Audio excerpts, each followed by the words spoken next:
Good evening, all of you. Everyone, mark the attendance in chat box and let me know whether my voice is clear or not. My voice is clear. Okay चलिए सब लोग attendance mark कर लीजिए और geography का text book निकालिए।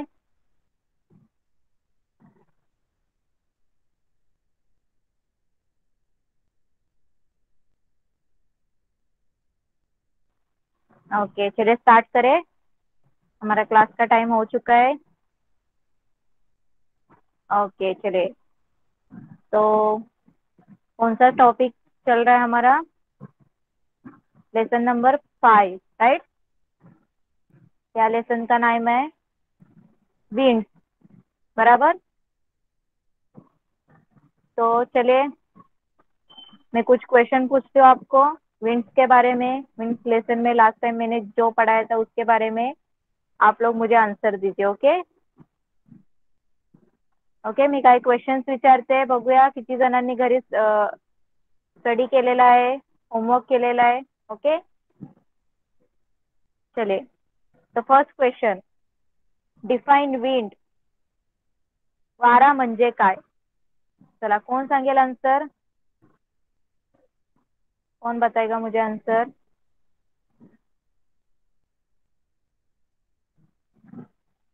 चलिए okay, first name आया है Deepika. Deepika, tell me what is mean by A. Okay The movement of air is called wind. When an object moves due to air, we experience wind. Okay next, अजून कोण सांगेल वारा म्हणजे काय? Marathi medium, Aditi, tell me. Hello ma'am, yes हवेच्या वाहनालाच वारा असे म्हटले जाते. ओके नेक्स्ट, अजून बाकीचे स्टूडेंट, बाकी लोग भी आंसर करना है। ओके प्रथमेश, सांग वारा म्हणजे काय? हॅलो मॅम, यस वायू दाबातील फरकामुळे जास्त दाबाच्या पट्ट्याकडून कमी दाबाच्या पट्ट्याकडे हवेची क्षितिज समांतर होणारे हालचाल म्हणजे वारा होय. ओके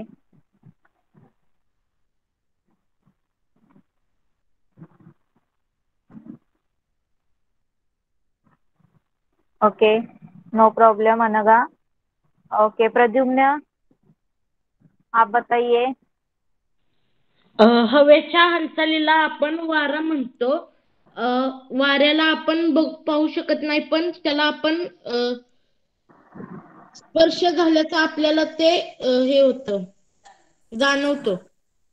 ओके म्हणजेच हवेच्या वाहण्या जी काही हालचाल असते त्याला आपण काय बोलतो? वारा। ओके, हवेच्या हालचालीला आपण काय बोलतो? वारा। Okay, the movement of air is called wind. कळालं सगळ्यांना फर्स्ट क्वेश्चनचा answer? Okay very good. Next question is how winds are generated. How winds are generated, वाऱ्यांची निर्मिती कशी होते? कोण सांगेल मला? How winds are generated?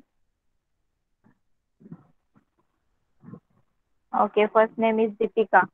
Deepika, tell me how Ma'am, winds are generated.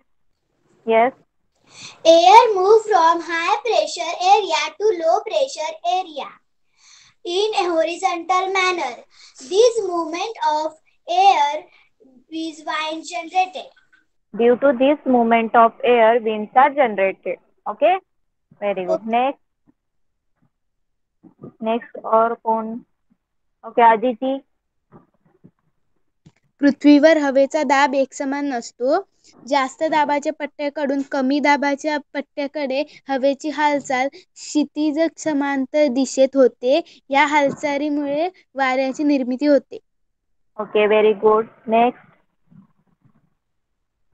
Pradyumna. Hello ma'am, yes हवा जास्त दाबाच्या पट्ट्याकडून कमी दाबाच्या पट्ट्याकडे वाहतो, त्यामुळे त्या हालचालीमुळे वाऱ्याची निर्मिती होते. ओके नेक्स्ट, बाकी के लोग कितने स्टूडेंट है क्लास में? चलिए बताइए. संजना सांग, वाऱ्यांची निर्मिती कशी होते? पृथ्वीवर हवेचा दाब एकसारखा नसतो, हे आपण शिकलो आहोत. जास्त दाबाच्या पट्ट्याकडून कमी दाबाच्या पट्ट्याकडे हवेची हालचाल क्षितिज समांतर दिशेत होते. या हालचालीमुळे वाऱ्याची निर्मिती होते. Okay very good. Sneha, tell me how winds are generated. Sneha Wajekar, switch on your mic and tell me how winds are generated. This question given you to in homework ना. हे क्वेश्चन्स मी तुम्हाला होमवर्क मध्ये दिले होते, तर तुम्ही आन्सर लिहिलेले असणार आहेत, तर मला आन्सर करायचंय. चला, बाकीचे स्टुडंट का नाही आन्सर करत आहेत? फक्त ओनली हार्डली 2-3 स्टुडंट्सच आन्सर करतायत. उषा बडोले, माईक ऑन करा आणि सांगा वाऱ्यांची निर्मिती कशी होते.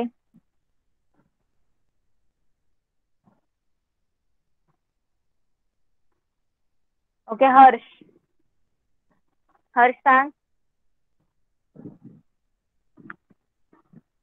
Yes, teacher. Air moves हा, from high pressure areas toward low pressure.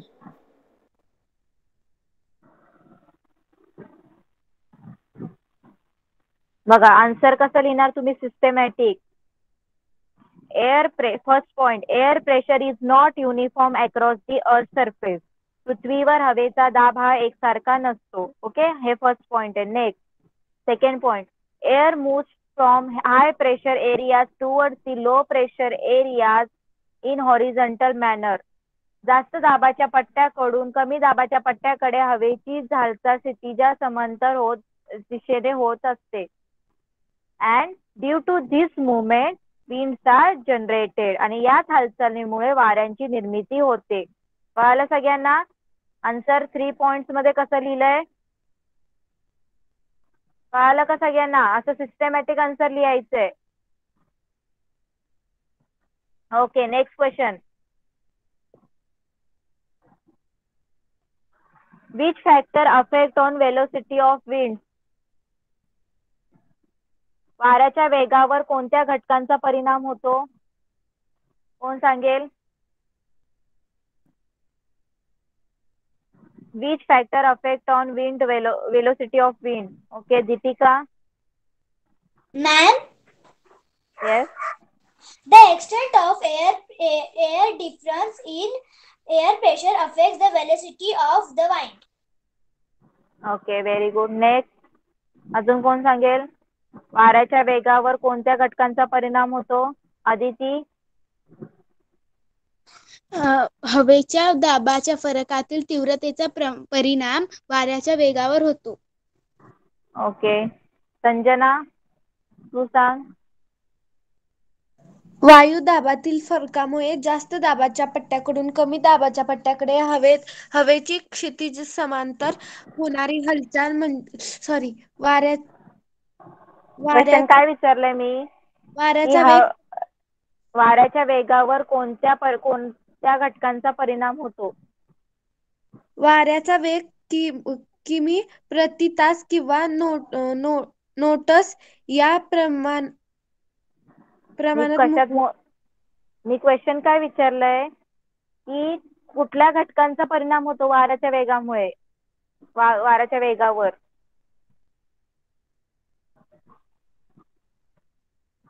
Prathamesh सांग, कोणत्या घटकांचा परिणाम होतो वाऱ्याच्या वेगावर? Which factors are affected on velocity of wind? चला पटापट आन्सर करा. ओके, प्रद्युम्न.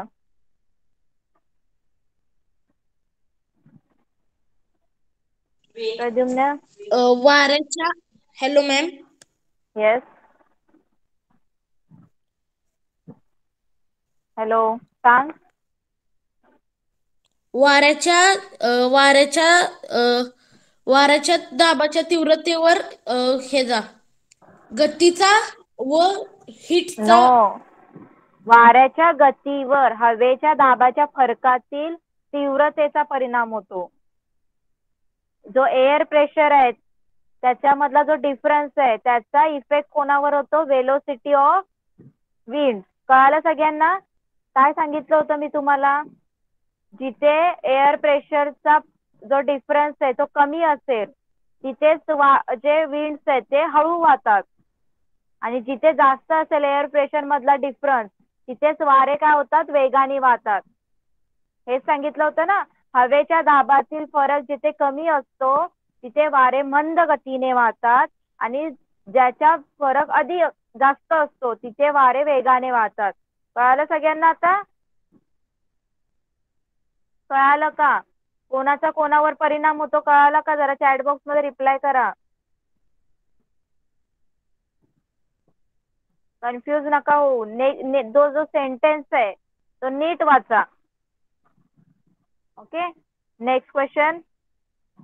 चला सांगा. What is the unit of velocity of wind? वाऱ्याच्या वेगाचे एकक कोणते आहे? कशामध्ये वाऱ्याचा वेग मोजला जातो? ओके, प्रथमेश सांग. Hello ma'am. येस. वाऱ्याचा वेग किलोमीटर प्रति तास या नॉटच्या परिणामात मोजला जातो. ओके, आदिती तू सांग. वाऱ्याचा वेग नॉट्स या परिणामात मोजला जातो. अजून एक आहे ना तिथे एकक, किलोमीटर प्रति तास. हे पण सांगायचंय. Okay, Deepika tell me. Ma'am, wind velocity is measured in the units of knots or kilometers per hour. Knots या Okay. परिमाणात वारा मोजला जातो. ओके, कळलं सगळ्यांना? लास्ट टाइम आपण इथपर्यंत बघितलेलं. कोणाला काही डाऊट आहे? जेवढा पार्ट झाला त्याच्यावरचे क्वेश्चन आन्सर्स मी विचारलेत. कोणाला काही आहे का डाऊट? पुढे जाऊया आपण. आज नेक्स्ट टॉपिक घेऊया. मी तुम्हाला ते क्वेश्चन आन्सर सुद्धा लिहायला सांगितले होते, ते लिहिले का? जरा सांगा मला चॅट बॉक्स मध्ये. इथे जी ऍक्टिव्हिटी सांगितली होती, इथे मी तुम्हाला फिगर वरून क्वेश्चन आन्सर्स सांगितले होते, ते लिहिले तुम्ही? ते सुद्धा जर कोणी लिहिले नसतील तर घरी आज सॉल्व्ह करायचे. ओके, सगळे मी तुम्हाला विंड सांगितले होते, कुठून कुठे जात आहेत. बरोबर? ओके, चला पुढचा टॉपिक कंटिन्यू करूया. स्टार्ट करूया. चला, तर आपण इथपर्यंत आलो होतो. चला बघा next. Winds are known by the direction from which they blow. Sorry. For example, westerlies are winds that blow from the west.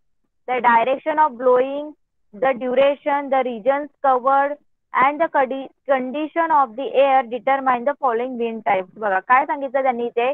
वारे ज्या दिशेकडून वाहत येतात त्या दिशेच्या नावाने ते ओळखले जातात. बघा, ज्या दिशेकडून ते वाहत येतात त्याच दिशेने ते ओळखले जातात. त्याच दिशेच्या नावाने ते ओळखले जातात. फॉर एक्झाम्पल त्यांनी सांगितलं वेस्टरलाइज. वेस्टरलाइज म्हणजे काय? ते जे वारे आहेत ते वेस्ट डायरेक्शननी वाहत येतात. ओके, पश्चिमी वारे. वेस्टरलाइज म्हणजे काय? पश्चिमी वारे कुठून येतात? पश्चिमेकडून.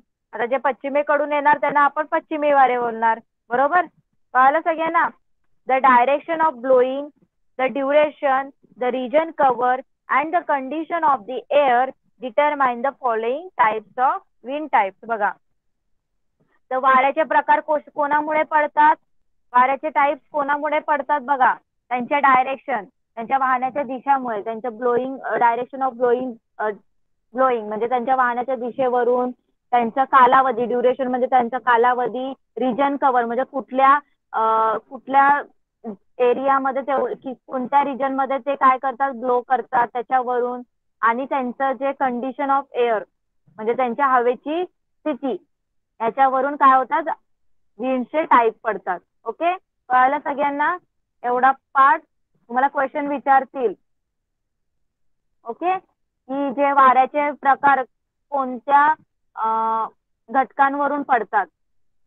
ओके, तर तुम्हाला हे सांगायचंय कुठल्या कुठल्या डायरेक्शन ऑफ ब्लोईंग म्हणजे त्यांच्या वाहनाची दिशा, नंतर ड्युरेशन, त्यांचा कालावधी, रिजन कवर्ड म्हणजे त्यांनी कुठला एरिया त्यांनी कव्हर करतात ते म्हणजे जे वारे कुठल्या एरियामध्येच वाहतात आणि त्यांची कंडिशन एअर कंडिशन. ओके, कळालं सगळ्यांना. आता त्यांचे टाईप्स बघूया आपण. कुठले कुठले टाईप्स आहे. पहिला टाईप आहे प्लॅनेटरी विंड म्हणजे मराठीत ग्रहीय वारे. ओके, प्लॅनेटरी विंड ग्रहीय वारे काय सांगितलं आपण बघूया याच्यामध्ये. Some winds blow regularly on the earth from high to low pressure belt throughout the year. बघा काय सांगितलं त्यांनी, पृथ्वीवर जास्त दाबाच्या पट्ट्याकडून कमी दाबाच्या पट्ट्याकडे वर्षभर नियमितपणे हे वारे वाहत असतात. बरोबर. These winds cover a large portion of earth, hence these are called planetary winds. आणि ते काय करतात, हे वारे आहेत ना म्हणजे जो अर्थ जास्त पार्ट काय करतात, कव्हर करतात. आता हे वारे जे वाहतात ते आपल्या अर्थ म्हणजे खूप जास्त पार्ट काय करतात, कव्हर करतात. त्याच्यामुळे त्यांना काय बोललंय, प्लॅनेटरी विंड. काय बोललंय, प्लॅनेटरी. ओके, काय सांगितलं, हे जे वारे असतात पृथ्वीचे जरा जास्त रिजन काय करतात, क्षेत्र व्यापतात म्हणून त्यांना आपण ग्रहीय वारे बोलतो. फॉर एक्झाम्पल त्यांनी सांगितलं इस्टरलाइज. इस्टरलाइज म्हणजे काय, पूर्वीय वारे. वेस्टरलाइज म्हणजे काय, पश्चिमी वारे. ओके, आणि पोलार विंड. पोलार विंड म्हणजे ध्रुवीय. कळालं सगळ्यांना. बघा इथे दिसतील सगळ्यांना पोलार विंड दिसते सगळ्यांना एकदम वरती टॉपला आहे पोलार विंड. ओके, वेस्टरलाइज म्हणजे जे वेस्ट डायरेक्शनला चाललेत आणि इस्टरलाइज म्हणजे जे कुठे चाललेत, कुठून येत आहेत ते ईस्ट कडून येत आहेत. कळालं सगळ्यांना. इथपर्यंत कळालं का सगळ्यांना. कळालं. त्या पॅरेग्राफ मध्ये काय सांगितलंय की आपल्या अर्थवर रोज रेग्युलरली जे वारे असतात ते वाहत असतात. ओके, वर्षभर. आणि ते काय जे वारे वाहत असतात ना ते आपल्या अर्थ खूप जास्त रिजन कव्हर करतात. ओके, मग त्याच्यामुळे त्यांना आपण काय म्हटलंय, प्लॅनेटरी. ओके, म्हणजेच ग्रहीय वारे म्हटलंय. त्यांनी एक्झाम्पल दिलंय वेस्टरलाइज, इस्टरलाइज आणि पोलार विंड म्हणजे पूर्वीय वारे, पश्चिमी वारे आणि ध्रुवीय वारे. Okay, next. In both the hemisphere, the winds blow from the high pressure area between 25 degree and 35 degree parallel to the equatorial low pressure belt. बघा काय सांगितलंय, दोन्ही हेमिस्फिअर मध्ये दोन्ही गोलार्धांमध्ये हे जे हे आहेत वारे म्हणजे 25 डिग्री टू 35 डिग्री या इक्वेटोरियलला जास्त दाबाकडून कमी दाबाच्या पट्ट्याकडे हे वारे वाहत असतात. इथे दिसतं सगळ्यांना 5 डिग्री टू 25 टू 35. बघा इथे दिसतं सगळ्यांना 25 टू 35 दोन्ही याच्यामध्ये दोन्ही काय बोलतात दोन्ही हेमिस्फिअर मध्ये म्हणजे खालती नॉर्थ मध्ये पण नॉर्थ मध्ये आणि ईस्ट वेस्ट मध्ये साऊथ मध्ये सगळ्यांना दिसतं तिथे दोन्ही साईडला काय होतात हे जे एअर असतं ते high pressure to low pressure कडे काय करत असतात वाहत असतात. Okay, due to the rotation of the earth their original direction changes. In the northern hemisphere, they blow from the northeast to southwest, whereas in the southern hemisphere, they blow from the southeast to northwest. बघा, तर त्यांनी काय सांगितलंय, आपली पृथ्वी आपली जी अर्थ आहे ती रोटेट करत असते ना, स्वतःभोवती फिरत असते ना ती. मग तिच्या रोटेशनमुळे काय होतं, त्यांचं जे ओरिजिनल डायरेक्शन आहे त्याच्यामध्ये चेंज होतात. कसं चेंज होतात बघा त्यांनी सांगितलं. आता नॉर्थन हेमिस्फिअर कुठे येते बघा, म्हणजे उत्तर गोलार्ध वरचा. नॉर्थन हेमिस्फिअर म्हणजे काय, उत्तर गोलार्ध. आता तिथे काय होतं माहितीये का, तिथे जे वारे हे जे वारे आहेत तिथे नॉर्थ हेमिस्फिअर मध्ये कुठले, north east. Okay, north east आहेत ना ते कुठे व्हायला लागतात, साऊथ वेस्ट. कुठे व्हायला लागतात, साऊथ वेस्ट. आता वरती इथे नॉर्थ याच्यामध्ये हेमिस्फिअर मध्ये जे काय सांगितलं त्यांनी कुठले वाले, एक मिनिट हा नॉर्थ ईस्ट आहे ते साऊथ वेस्ट जातात. नॉर्थ ईस्ट वाले आहेत ना ते साऊथ ईस्टला वाहतात आणि जे याच्यामध्ये नेक्स्ट आणि साऊथ मध्ये काय होत आहे, जे साऊथ ईस्ट आहे ते नॉर्थ वेस्ट होत आहे. कळालं सगळ्यांना? दोन्हीची जी डायरेक्शन आहे ते चेंज होत आहेत. कळतंय सगळ्यांना? उत्तर गोलार्धात हे वारे ईशान्येकडून नैऋत्येकडे तर दक्षिण गोलार्धामध्ये आग्नेयेकडून वायव्येकडे वाहतात. ओके, कळालं सगळ्यांना? ओके, नंतर काय सांगितलं बघा, त्यांची डायरेक्शन कोणामुळे चेंज होते? Due to rotation of the earth, पृथ्वीच्या कशामुळे? परिवर्तनामुळे. This wind coming from both the sides converge near the equatorial calm belt. These winds are known as easterlies. काय सांगितले बघा त्यांनी. आता हे दोन्ही वारे आपलं जे विषुवृत्ती आहे, इक्वेटर विषुवृत्तीचं जिथं जे शांत पट्टा आहे तिथं येऊन भेटतात, सगळेजण मिळतात आणि त्यांनाच आपण काय बोलतो? ईस्टरलाइज बोलतो. त्यांनाच आपण पूर्वीय वारे बोलतो. बघा त्यांनी फिगर बघायला सांगितलंय 5.3. बघा इथे दिसतं सगळ्यांना 5.3. तर बघा त्यांनी काय सांगितलंय, हे जे वारे आहेत ना हे दोन्हीही इक्वेटोरियल लो प्रेशर बेल्ट दिसतं इथे तुम्हाला 5 डिग्री तिथे येऊन काय म्हणतात? सगळेजण भेटतात आणि तिथे लो प्रेशर आहे म्हणजे कमी शांत पट्टा आहे. मग तिथे काय होतं? तिथे येऊन सगळेजण मिळतात आणि त्यांनाच काय बोलतो आपण? ईस्टरलाइज म्हणजे पूर्वीय वारे बोलतो. कळालं सगळ्यांना?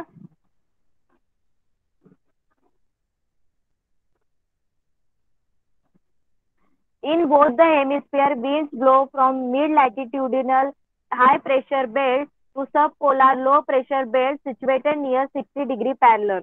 बघा काय सांगितलं त्यांनी, दोन्ही हेमिस्फिअर मध्ये जे वारे आहेत ते कुठून वाहत आहेत? Mid latitudinal high pressure belt to subpolar low pressure belt. बघा सगळ्यांनी इकडे लक्ष द्या. दोन्ही हेमिस्फिअर मध्ये वारे बघा मिड लॅटिट्युडनल हाय प्रेशर कडून कुठे चालले आहेत? सबपोलार लो प्रेशर बेल्ट. दिसते सगळ्यांना 35 to 65. इथं जे दिसतात ना वरती बघा मिड लॅटिट्यूड कडून सब पोलार कडे वरती चाललेत. हा आहे नॉर्थ वाला हेमिस्फिअर. इकडे सुद्धा बघा मिड लॅटिट्यूड हाय प्रेशर कडून सब पोलार कडे चाललंय. कळतंय सगळ्यांना? दोन्ही याच्यामध्ये काय होत आहेत, हे जे वारे आहेत काय होत आहेत? कमी दाबाच्या पट्ट्याकडे, मध्य अक्षवृत्तीय जास्त दाबाच्या पट्ट्याकडून ध्रुवीय काय कमी दाबाच्या पट्ट्याकडे वाहत आहेत. कळतंय ना सगळ्यांना? जरा चॅट बॉक्स मध्ये रिप्लाय करा.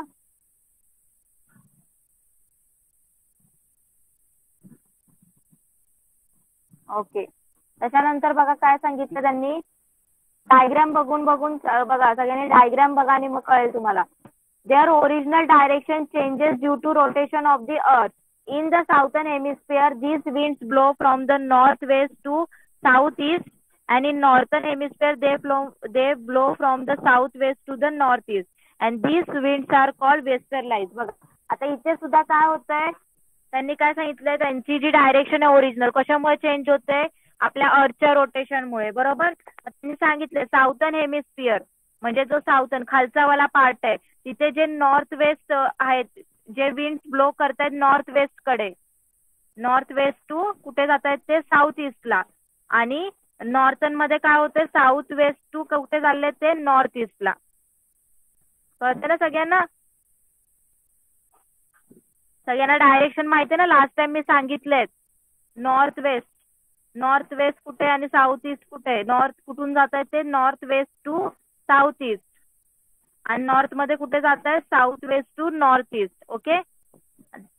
दक्षिण गोलार्धामध्ये हे वारे वायव्येकडून आग्नेयकडे जात आहेत, तर उत्तर गोलार्धामध्ये नैऋत्येकडून ईशान्येकडे जात आहे, आणि त्यांनाच काय बोलतो आपण? वेस्टर्लाइज म्हणजेच पश्चिमी वारे. कळालं सगळ्यांना? कळतंय का? जरा असं चॅट बॉक्स मध्ये रिप्लाय करा. डायरेक्शन माहित आहेत ना सगळ्यांना? मी सब डायरेक्शन सुद्धा लास्ट टाइम सांगितले होते, ते लक्षात असतील तर कळतील तुम्हाला. आग्नेय, वायव्य, नैऋत्य सगळं तुम्हाला सांगितलं होतं. आता तुम्हाला क्वेश्चन विचारतील इस्टरलाइज विंड्स मीन्स काय? पूर्वीय वारे आणि पश्चिमी वारे म्हणजे काय? कुठून कुठपर्यंत वाहतात ते तुम्हाला सांगता यायला पाहिजे. ओके, कळालं सगळ्यांना? कळालं का? चॅट बॉक्स मध्ये रिप्लाय करा.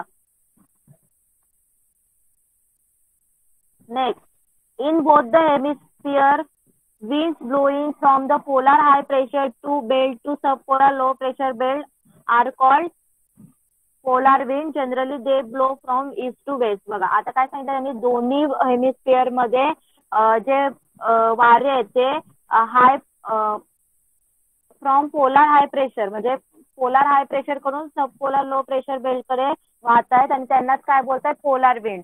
बघा इकडे सगळ्यांनी याच्यात बघा, डायग्राम मध्ये बघा सगळ्यांनी, बघा दोन्ही हेमिस्फिअर मध्ये म्हणजे दोन्ही गोलार्धात इथे जे पोलार विंड्स आहेत दिसते सगळ्यांना कुठे वाहत आहेत? पोलार हाय प्रेशर बेल्ट करून सब पोलार लो प्रेशर बेल्ट कडे वाहत आहेत. बरोबर, इकडे सुद्धा बघा हा पोलार हाय प्रेशर बेल्ट करून सब पोलार प्रेशर बेल्ट कडे वाहत आहेत. बरोबर, दोन्ही गोलार्धामध्ये हे जे ध्रुवीय वारे आहेत ते ध्रुवीय जास्त दाबाच्या पट्ट्याकडून कमी दाबाच्या पट्ट्याकडे वाहत आहेत. बरोबर, आणि त्यांची दिशा बघा काय? पूर्वेकडून पश्चिमेकडेच आहे. बरोबर, त्यांची दिशा बघा पूर्वेकडून पश्चिमेकडे. इथे दिसतं सगळ्यांना पूर्वेकडून पश्चिमेकडे, इथे सुद्धा पूर्वेकडून पश्चिमेकडे. कळालं सगळ्यांना इथपर्यंत? सगळ्यांना इथपर्यंत कळालं का? जरा चॅट बॉक्स मध्ये रिप्लाय करा. आपण प्लॅनेटरी विंड्स बद्दल बघितलं, सगळ्यांना कळालं का? कोणाला काय डाऊट?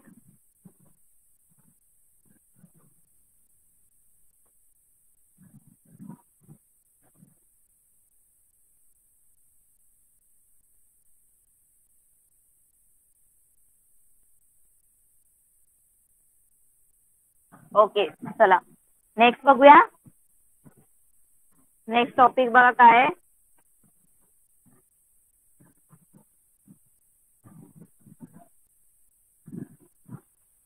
आता इथे एक इन्फॉर्मेशन दिली आहे तुम्हाला, आपण ती बघूया.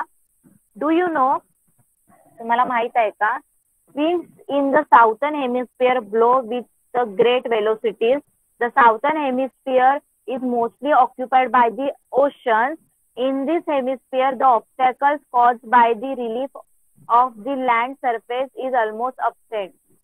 And as there is no obstacles, winds blow with a greater velocity in the southern hemisphere as compared to the northern hemisphere. बघा काय दिलंय ते, बघा काय सांगितलंय त्यांनी. बघा जे साऊथर्न हेमिस्फिअर आहे म्हणजे दक्षिण गोलार्धात, तिथे जे वारे असतात ना ते खूप वेगाने वाहतात. त्यांची वेलोसिटी खूप जास्त असते, ते खूप वेगाने वाहतात. का? बघा कारण साऊथर्न मध्येच काय, बघा साऊथर्न हेमिस्फिअर मध्ये मोस्टली काय सगळे ओशियन्स आहेत. सगळे तिथला भाग आहे ना तो पाण्याने व्यापलेला आहे. ओके, आणि तिथे काय माहितीये का, त्या गोलार्धामध्ये भूपृष्ठाचं म्हणजे उंच सकलपणाचा अर्थ म्हणजे वारे वाहताना बघा वाऱ्यांचा वेग कधी कमी होणार? मध्ये जर डोंगर वगैरे असतील, काही जमीन उंच असतील, काही कमी असेल, तेव्हाच वाऱ्यांना मध्ये अडथळे येतील ना. मग त्या ठिकाणी काय आहे, असा उंच आणि खोल असा भाग नाहीच आहे. तिथे डायरेक्ट समुद्र सपाट म्हणजे समुद्रच आहे सगळीकडे. ओके, त्यामुळे तिथे काही अडथळे येत नाही. ओके, आणि त्यामुळे तिथले जे वारे ते खूप वेगाने वाहतात.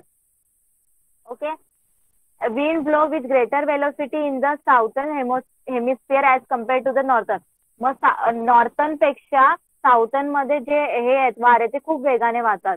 ओके, दक्षिण गोलार्धामध्ये उत्तर गोलार्धापेक्षा जास्त वेगाने वारे वाहतात. Okay, their characteristics are as follow. Characteristics दिले त्यांनी.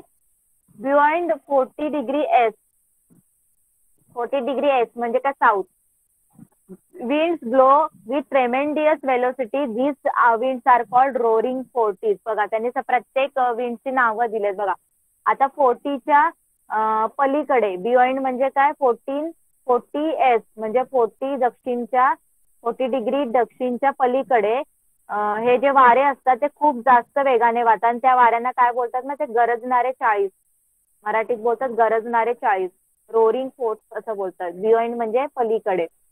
आता 50 डिग्री एस म्हणजे 50 डिग्री साऊथचे अराउंड.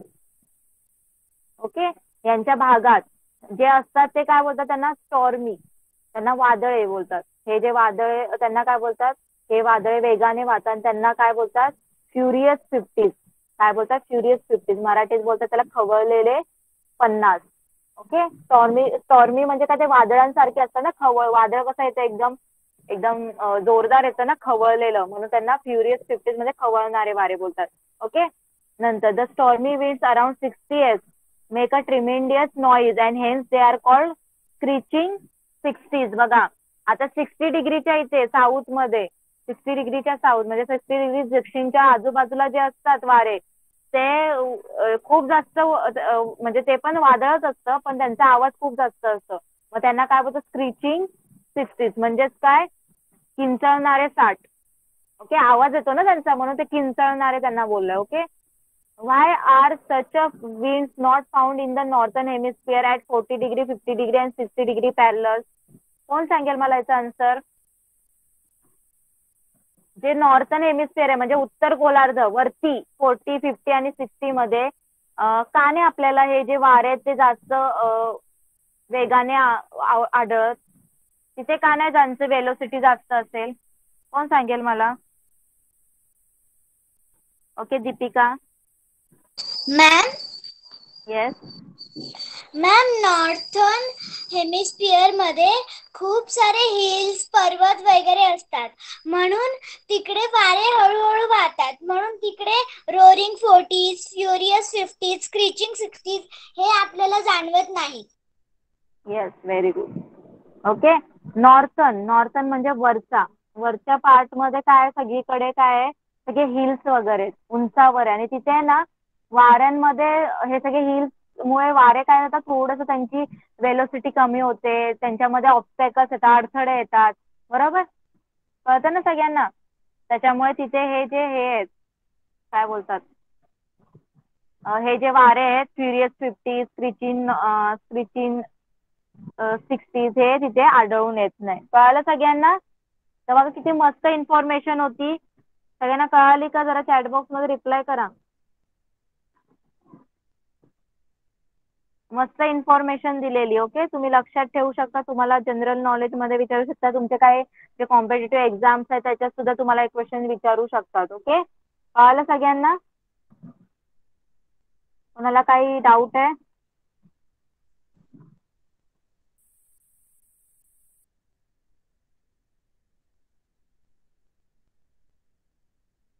ओके चला नेक्स्ट पुढे जाऊया. आता नेक्स्ट टाईप आहे विंडचा, लोकल विंड. मराठीत बोलतात स्थानिक वारे. ओके. आता लोकल बघा काय त्याचं असेल meaning. The winds that blow for a short duration of a time originate in a specific region and over a limited area are called local winds. Local म्हणजे आपण लोकल काय बोलतो, आपल्या तेवढ्या पुरत्या एरियामध्ये, बरोबर ना, लोकल. तर बघा हे वारे कसे असतात, काही वारे बघा कमी ड्युरेशनचे असतात, कमी कालावधीचे असतात, आणि त्याच एरियामध्ये तयार होणारे असतात. ओके. कळालं? म्हणजे तेवढ्याच एरियामध्ये तयार होणारे होतात, म्हणून त्याला आपण काय बोलतो, लोकल विंड्स. ओके. तर लोकल विंड्स कसे असतात, यांचं ड्युरेशन कमी असतं, म्हणजे त्यांचा कालावधी कमी असतो, आणि त्या स्पेसिफिक रिजन मध्येच ते तयार होतात. ओके. आणि त्याच एरियामध्ये ते वाहतात, त्याला आपण काय बोलतो, local winds. Okay. Local winds affect the climate of the region where they blow. बघा आता हे वारे ज्या रिजन मध्ये वाहतात तिथल्या एन्व्हायरमेंट, तिथल्या क्लायमेट वर सुद्धा त्याचा परिणाम दिसून येतो. Okay. winds are known by different local names in different regions where they blow. आता मी इथे तुम्हाला काय सांगितलं की हे जे लोकल विंड्स असतात हे म्हणजे वेगवेगळ्या एरियामध्ये, म्हणजे ठराविकच एरियामध्ये ते तिथल्याच एरियामध्ये काय होतात, वाहतात. ओके. म्हणून त्यांची नावं सुद्धा वेगळी वेगळी आहेत. ओके. आता पनवेलच्या एरियामध्ये जे वाहत असतील ते पनवेल वेगळं, म्हणजे जेवढं लोकल एरिया तिथल्या त्याच एरियामध्ये त्यांची नावं पण तशी आहेत. ओके. कळालं सगळ्यांना लोकल विंड्स बद्दल? लोकल विंड्स बद्दल कळालं सगळ्यांना?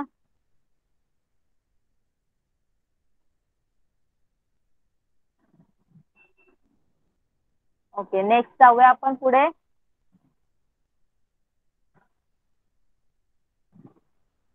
Try this. तुम्हाला एक ऍक्टिव्हिटी करून बघायला सांगितलंय बघा. काय सांगितलंय, in the activity given below consider the elevation of a land, the heating and cooling properties of a land and water, the air pressure etcetera. आता भूपृष्ठाची उंची, जमिनी आणि पाण्याचे तापणे, तसेच थंड होणे, हवेचा दाब इत्यादी बाबत लक्षात घेऊन ही कृती करायची. म्हणजे तुम्हाला हे जे सगळे हे आहेत ना प्रॉपर्टीज, म्हणजे elevation of land, heating and cooling, या सगळ्या प्रॉपर्टी लक्षात ठेवून ही ऍक्टिव्हिटी करायची आहे. काय सांगितलंय बघा, ऑब्झर्व द पिक्चर 5.4. हा जो पिक्चर ऑब्झर्व करायचा आहे तुम्हाला. And describe the valley bridge with the help of picture. आणि तुम्हाला काय करायचंय, हे काय तुम्हाला पिक्चर बघून काय कशाचं पिक्चर आहे हे काय दिसते तुम्हाला, व्हॅली दिसते ना, म्हणजे दरी आहे ना इथे दिसते ना, खोलगट भाग, दोन डोंगरांच्या मध्ये जी जागा, त्याला आपण काय बोलतो, व्हॅली म्हणजे दरी बोलतो ना. मग इथे जे दरीमध्ये जे वारे वाहत आहेत ते चित्रांवरून तुम्हाला सांगायचंय, त्याचं ऑब्झर्वेशन करायचंय आणि तुम्हाला त्याचे कॅरेक्टरिस्टिक्स ऑफ व्हॅली ब्रिज सांगायचंय. म्हणजे त्या दरीतल्या वाऱ्यांची तुम्हाला काय करायचंय, वैशिष्ट्य सांगायचे. कोण सांगेल मला, काय वाटतंय तुम्हाला, इथले जे वारे असतील ते कसे असतील?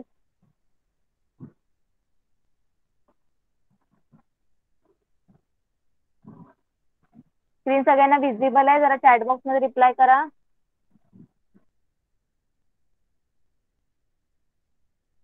कोणाला नसेल तर मी परत एकदा करते share.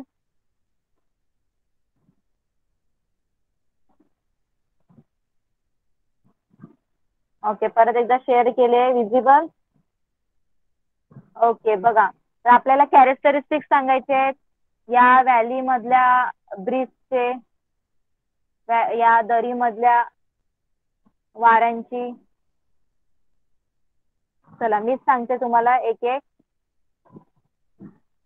Okay, wait a minute.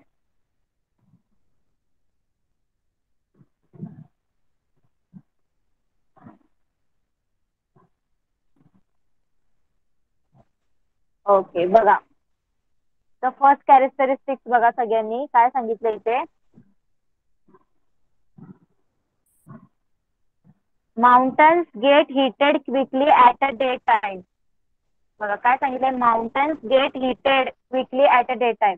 आता हे काय, जे डोंगराळ भाग असतात ओके ते लवकर तापतात. ओके, डे टाइम म्हणजे सकाळच्या टायमाला काय होतं, हे जे डोंगराळ भाग असतात ना ते लवकर तापतात. Okay, the valley zone is comparatively cooler. पण जो खोल दरीचा भाग असतो तो काय असतो, तो थोडासा थंड असतो. ही माउंटेन पेक्षा, माउंटनचा जो पार्ट असतो ना वरचा, डोंगराळचा जो वरचा पार्ट असतो, डोंगराळ भाग, तो पटकन तापतो. पण दरीचा जो भाग असतो ना तो जरा थंड असतो. Okay, air pressure is lower on the mountain. जो एअर प्रेशर आहे तो माउंटनवर कसा असतो, लो असतो. हवेचा दाब हा पर्वतावर डोंगराळ भागामध्ये कसा असतो, कमी असतो. Wind blows from the valley towards the mountain. आणि हे जे वारे असतात ते कुठे वाहत असतात, from valley towards the mountain, म्हणजे ते दरीतून कुठे वाहत असतात, डोंगराळ भागाकडे. दिसते सगळ्यांना ऍरो करून, दिसते ना सगळ्यांना, ऍरो केलेत ना, म्हणजे दरीतून वारे कुठून वाहत आहेत, दरीमधून कुठे चालले, डोंगराळ भागामध्ये वरच्या पार्टला चाललेत. बरोबर बरोबर. The cool winds from valley flow upward towards the mountain. बघा दिसते सगळ्यांना, दरीमधली जी थंड हवा आहे ती वरती कुठे चालली, डोंगराच्या भागामध्ये चाललेले. ओके, वरच्या साईडला. Valley wind set in after sunset. Valley wind set in after sunset. आणि संध्याकाळ नंतर हे जे विंड्स असतात व्हॅलीचे ते काय होतात, सेट होतात. कळालं सगळ्यांना, कॅरेक्टरिस्टिक कळाले का सगळ्यांना व्हॅली ब्रिजचे. पहिले काय होतं, माउंटन हा जो वरचा डोंगराचा भाग आहे तो पहिले काय होतो, हीट होतो. बरोबर, तो पटकन गरम होतो. दरी ही असते ती थोड्या नंतर, म्हणजे थोडी थंड असते. ओके, नंतर त्यांनी काय सांगितलंय, एअर प्रेशर वरच्या साईडला कसा असतो, लो असतो, कमी असतो. ओके, मग जे वारा असतं दरीतले वारा, थंड वारा, तो वरच्या दिशेने काय होतो, फ्लो होतो. ओके, आणि व्हॅली ही सनसेट नंतर, आफ्टर सनसेट म्हणजे संध्याकाळ नंतर तिथे जे विंड्स असतात ते सेट होतात. कळालं सगळ्यांना, चॅट बॉक्स मध्ये रिप्लाय करा. कॅरेक्टरिस्टिक्स कळाले का तुम्हाला, घरी लिहायचे होमवर्क मध्ये.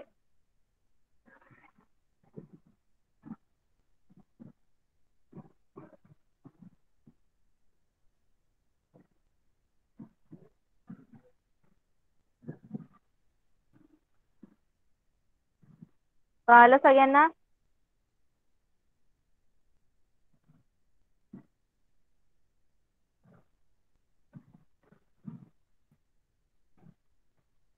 ओके चला नेक्स्ट पुढे जाऊया आता. पुढे काय सांगितलंय बघा. Read the following information carefully and draw the diagram for the mountain breeze accordingly. आता तुम्हाला इथे मगाशी आपण व्हॅली ब्रीज बघितलं म्हणजे दरीतल्या वाऱ्यांचं बघितलं ना. दरीतील वाऱ्यांचं आपण कॅरेक्टरिस्टिक बघितले. आता तुम्हाला इथे डोंगराचे पर्वतांच्या वाऱ्यांचं सांगितलंय आणि तुम्हाला तशी इमेज काढायची. जशी इथे इमेज काढलेली होती आणि आपण एक्सप्लेन केलं. आता इथे एक्सप्लेन केल्याने तुम्हाला इमेज काढायची. ओके बघा काय सांगितलंय. First characteristics of mountain breeze मध्ये mountain cool down quickly at night. काय सांगितलंय. रात्री जे पर्वत शिखर असतं ते लवकर थंड होतं. ओके रात्रीच्या टायमाला पर्वत जे असतं ते लवकर थंड होतं. The valley zone is comparatively warmer. पण दरीचा भाग काय असतो त्याच्या मानाने कमी थोडस गरम असतो. Okay next air pressure is greater on the mountain.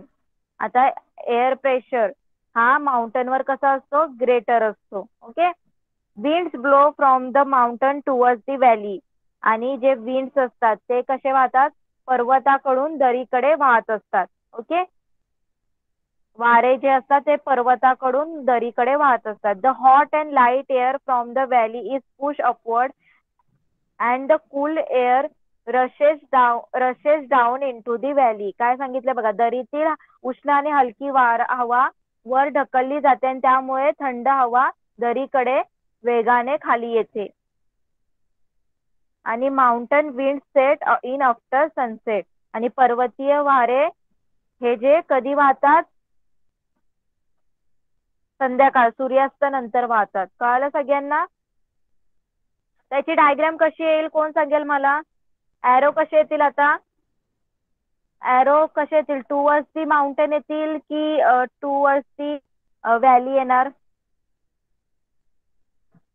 Arrow आपल्याला वर जाताना दिसतील की खाली येताना दिसतील. चला कोण सांगते मला. त्यांनी काय सांगितलंय की पर्वताकडून दरीकडे बरोबर ना टुवर्ड्स दी व्हॅली बरोबर. काय सांगणार त्यांनी पर्वताकडून दरीकडे थंड वारे येत आहेत ना. मग आपण एरो खालच्या दिशेने दाखवणार. ओके कळलं सगळ्यांना. ड्रॉ करता येईल सगळ्यांना घरी. Okay can you explain the okay can you explain the again characteristics of valley. Valley वाला कळालं नाही का आदिती. व्हॅली वाला कळालं नाही. Valley bridge. ओके चला परत एकदा मी सांगते व्हॅली ब्रिजचं. बघा व्हॅली ब्रिजचं काय सांगितलं बघा त्यांनी. Mountain gets heated quickly at a day time.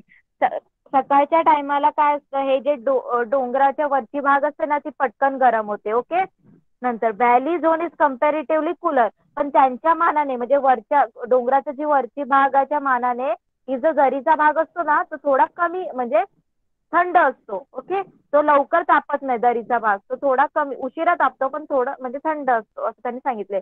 Air pressure is lower on the mountain.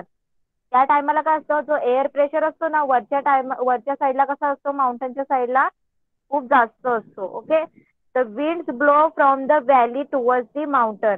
आणि हे जे वारे असतात ते दरीकडून पर्वताकडे वाहत असतात. Okay the cool winds from the valley flows upward towards the mountain. काय सांगितलं त्यांनी दरीतली जी थंड हवा असते ती कुठे जाते कुठे वाहते ती डोंगराच्या वरच्या दिशेला. Okay and valley wind set in after sunset. आणि हे जे दरीतले वारे आहेत ना ते कधी वाहतात आफ्टर दी सनसेट. ओके सूर्यास्तानंतर वाहतात. कळालं आता. कळालं आता. जे आपल्याला माउंटनचं सांगितलं ना त्याचं उलट करून लिहायचंय आपल्याला फक्त. ओके कळालं. कोणाला काही डाऊट आहे इथपर्यंत सगळ्यांना कळालं. ओके तर तुम्हाला काय करायचं आज होमवर्क मध्ये बघा. होमवर्क मध्ये काय करायचंय कॅरेक्टरिस्टिक्स ऑफ माउंटेन ब्रिज तुम्हाला दिल्या त्याची डायग्राम फक्त तुम्हाला ड्रॉ करायची. ओके नोटबुक मध्ये याची डायग्राम ड्रॉ करा. इकडे तुम्हाला कॅरेक्टरिस्टिक्स ऑफ व्हॅली ब्रिज काय करायचं लिहायचंय. Okay, characteristics of valley bridge तुम्हाला लिहायचंय आणि मी तुम्हाला काही क्वेश्चन्स देईल, थोडे क्वेश्चन्स देईल ते तुम्ही लिहायचे. ओके, कळालं सगळ्यांना? चला मला कोण सांगणार what is mean by local wind? स्थानिक वारे कशाला म्हणतात? कोण सांगेल मला? चला बघूया किती जणांना आन्सर माहितीये.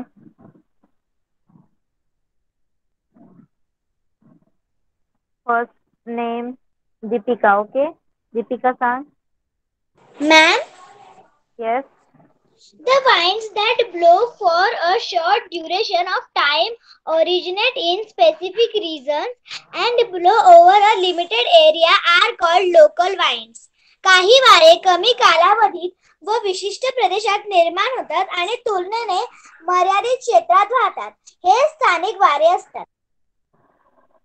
Okay, very good. अजून कोण सांगेल? Okay, Pradyumna.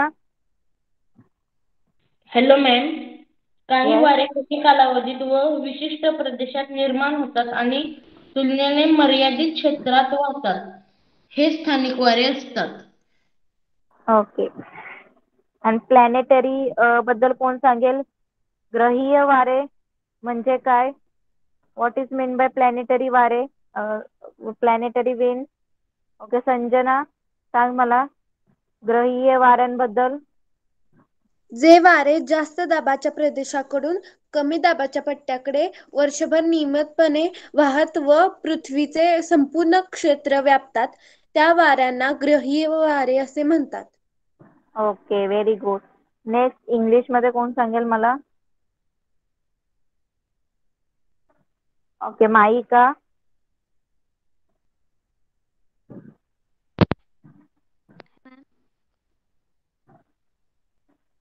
Hello.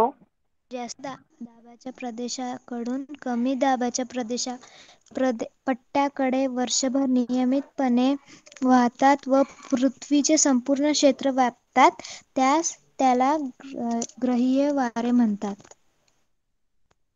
Okay, English मध्ये कोण सांगेल मला? English medium student.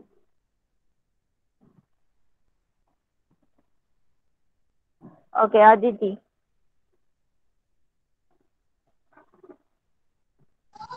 Hello hello yes. Hello. Yes. Some winds blow regularly on the earth from high to low pressure belts throughout the year. These winds cover a large portion of the earth. Hence, these are called planetary winds. Okay, very good. कळालं सगळ्यांना? कोणाला काही doubt आहे? आज जेवढा part घेतला राहिलेला part next time continue करूया. ओके, आन्सर सॉरी, सगळ्यांना होमवर्क कळाला? ओके, तरी गुगल क्लासरूम मध्ये मी अपलोड करेन. सगळ्यांनी होमवर्क करायचंय. ओके, चला मग आपण इथेच थांबूया. तुम्ही क्लास लेट करू शकता. Bye everyone. Bye ma'am. Bye ma'am. Bye. Bye ma'am. Bye, ma'am. Bye.